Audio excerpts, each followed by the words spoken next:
ఒక ఆలోచనతో మరి దానిపైన కూడా సుదీర్ఘంగా చర్చించడం జరిగిందని చెప్పి తెలియజేస్తున్నామండి.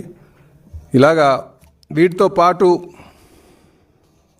సభ్యత్వ నమోదు కార్యక్రమం కూడా రాబోయే రోజుల్లో మాకు ప్రతి ఏడాది అక్టోబర్ నవంబర్లో సెప్టెంబర్ అక్టోబర్ సమయంలో ఈ సభ్యత్వ కమిటీలు వేసుకొని అక్టోబర్ నవంబర్లో ఈ మెంబర్షిప్ డ్రైవ్ ఉంటుందండి. దాని మీద కూడా చర్చించడం జరిగింది.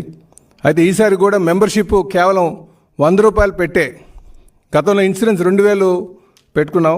ఈసారి దాన్ని కొంచెం మెంబర్షిప్ మీద కూడా మాట్లాడేటువంటి పరిస్థితి, దాని మీద కూడా డిస్కస్ చేసామని చెప్పి తెలియజేస్తున్నాం. ఇది ముఖ్య అంశాలని చెప్పి తెలియజేస్తూ ఇక్కడ మా కాళశ్రీని గారు మాట్లాడుతూ కూర్చున్నాం. అందరికీ నమస్కారాలు. 5 సంవత్సరాల